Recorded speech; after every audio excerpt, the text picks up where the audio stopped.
Est-ce que je me sens française? Je ne sais pas. Si les quartiers défavorisés sont français, alors oui, je suis française de ces lieux. Un jour, on m'a demandé « Est-ce que tu te sens intégrée ?» Mais la question m'a laissé perplexe. J'ai pas su quoi répondre. Intégrée à quoi? Intégrée à quelle vie? Mais surtout intégrée par la grâce de qui? Qui aurait fondé ça? Je suis née en France, moi. On devrait s'arrêter là et comprendre la suite. Et pourtant, je ressens moi-même le besoin d'exprimer tellement de choses. Ma mère est née en France, mais a grandi à l'étranger. Mon père, lui, n'est pas français. Arrivé à l'âge de 21 ans, c'est ici en France que mes parents ont écrit une histoire. C'est ici même que mes frères, ma sœur et moi-même avons grandi. Et quand l'été approchait, on traversait la mer pour se ressourcer auprès des nôtres. Se ressourcer. Je me demande si c'est français de dire ça. Est-ce qu'un Français a réellement besoin d'aller voir ailleurs? Est-ce qu'un Français doit aller voir sa culture de plus près? Est-ce qu'il doit aller voir l'original pour ne pas la perdre? J'imagine que non, puisque tout pour lui est ici en France. Mais moi, je suis l'enfant de la division. Et ma vision à moi en France n'est pas assez éclairée. Elle n'est pas assez creusée.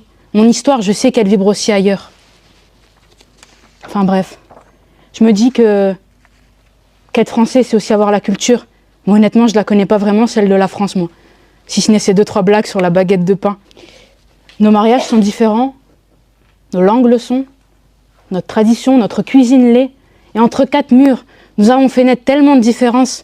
Chez moi, on parle arabe et on mange des plats algériens. Et hors des murs de la maison, souvent on me demande comment ça se passe.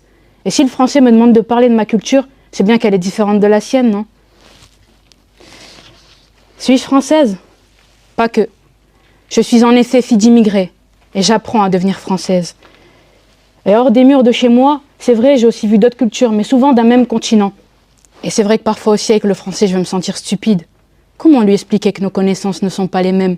Que dans nos quartiers, nous, on apprend à vivre avant tout. Eux ne le savent pas, mais nous si. Puisqu'on est qui on est, là où on est, et puis c'est tout. Je suis française, mais pas que. Et puis en Algérie, je suis algérienne, mais pas trop. J'ai 2 passeports, et je parle 2 langues. Je m'appelle Zaya, et je porte le nom de ma grand-mère. Elle qui n'a pas connu la France. Mais je ressemble beaucoup selon mes proches. Je suis à la frontière de 2 pays qui ont connu la guerre. La France voulait l'Algérie, et voilà qu'elle m'a eu. Mon arrière-grand-père a été tué par balle, et l'arme était entre les mains d'un Français. Tué sous les yeux de sa fille, je porte son nom et à tout jamais son histoire. Et je me demande, comment je peux être la victime et le coupable à la fois? Mais est-ce que je me sens coupable? Non, mesdames et messieurs, car je ne serai jamais du côté de l'oppression. Et je ne serai pas le rejet de la France non plus. Je suis née ici, j'ai grandi ici, je suis devenue ce que je suis ici.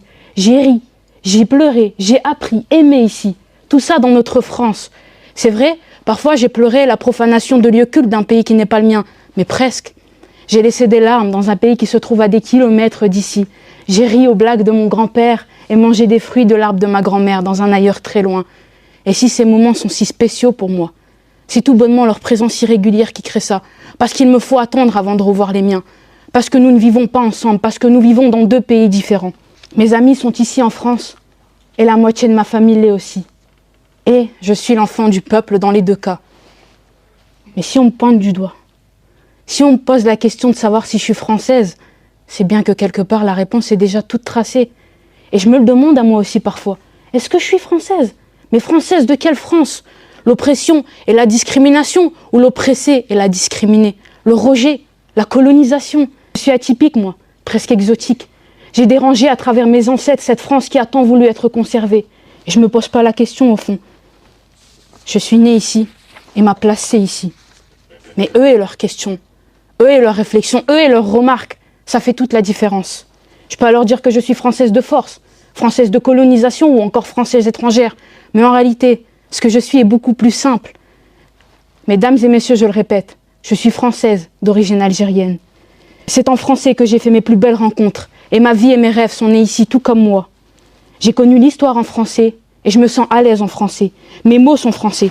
Et cette histoire vous est véhiculée en français. Ce sont des mots français qui vous sont prononcés. Mes échecs et mes victoires seront ceux d'une enfant de France. Je suis française et la France me porte, qu'on le veuille ou non.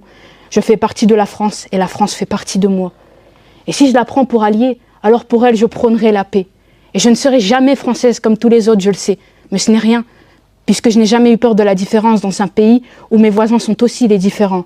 On a appris à être la France pour la France, et je pense que c'est déjà pas mal. Merci.